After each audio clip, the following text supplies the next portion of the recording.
অনেক দিন আগে এক দূর দেশের এক বিশাল রাজ্যে বাস করত এক রাজপুত্র। তার নাম ছিল আরিয়ান। সে ছিল খুবই সুন্দর আর শক্তিশালী, কিন্তু তার একটা বড় সমস্যা ছিল। সে ছিল ভীষণ অহংকারী। সে কাউকে সম্মান করত না, গরিবদের তো একদমই না। একদিন এক বৃদ্ধা মহিলা ভিক্ষা চাইতে এলো রাজপ্রাসাদের দরজায়। সে খুব ক্লান্ত ছিল আর সাহায্য চাইছিল, কিন্তু রাজপুত্র তাকে দেখে রেগে গিয়ে বলল, চলে যাও এখান থেকে, তোমার মতো লোকদের এখানে জায়গা নেই। ঠিক তখনই সেই বৃদ্ধা হঠাৎ করে এক জাদুকরী পরীতে রূপ নিল।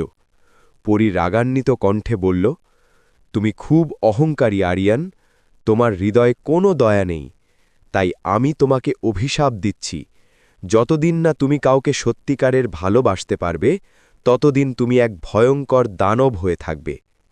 এই কথা বলার সাথে সাথে পুরো প্রাসাদ কেঁপে উঠল। রাজপুত্রের শরীর বদলে যেতে লাগল, আর মুহূর্তের মধ্যেই সে এক ভয়ঙ্কর দানবে পরিণত হল। প্রাসাদটাও হয়ে গেল অন্ধকার, নির্জন আর ভয়ঙ্কর। দিন যায়, মাস যায়, কেউ আর সেই প্রাসাদের কাছে আসে না। একদিন এক গরিব মেয়ে, নাম লিনা, ফুল তুলতে তুলতে ভুল করে সেই প্রাসাদে ঢুকে পড়ে।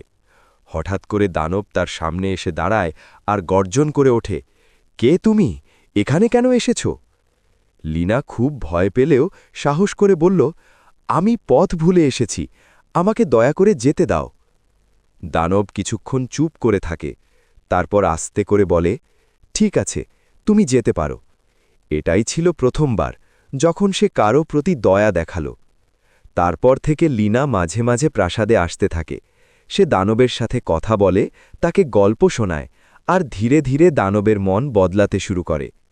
একদিন লিনা প্রাসাদের ভেতরে একটা জাদুর গোলাপ দেখতে পায়।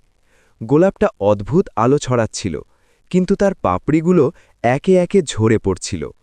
লিনা অবাক হয়ে জিজ্ঞেস করল, এই গোলাপটা কেন এমন?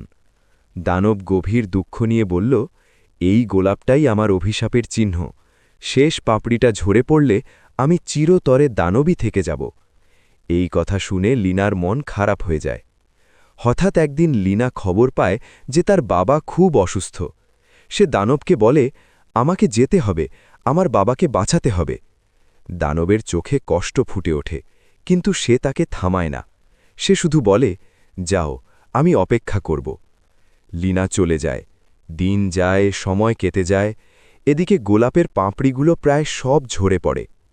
অন্যদিকে লিনা তার বাবাকে সুস্থ করে তোলে, কিন্তু তার মনে সব সময় সেই দানবের কথা ঘুরতে থাকে। হঠাৎ সে বুঝতে পারে সে দানবটাকে ভালোবেসে ফেলেছে। সে আর দেরি না করে দৌড়ে ফিরে যায় সেই প্রাসাদে। প্রাসাদে পৌঁছে দেখে শেষ পাপড়িটা পড়তে যাচ্ছে। দানব মাটিতে পড়ে আছে, দুর্বল, একা।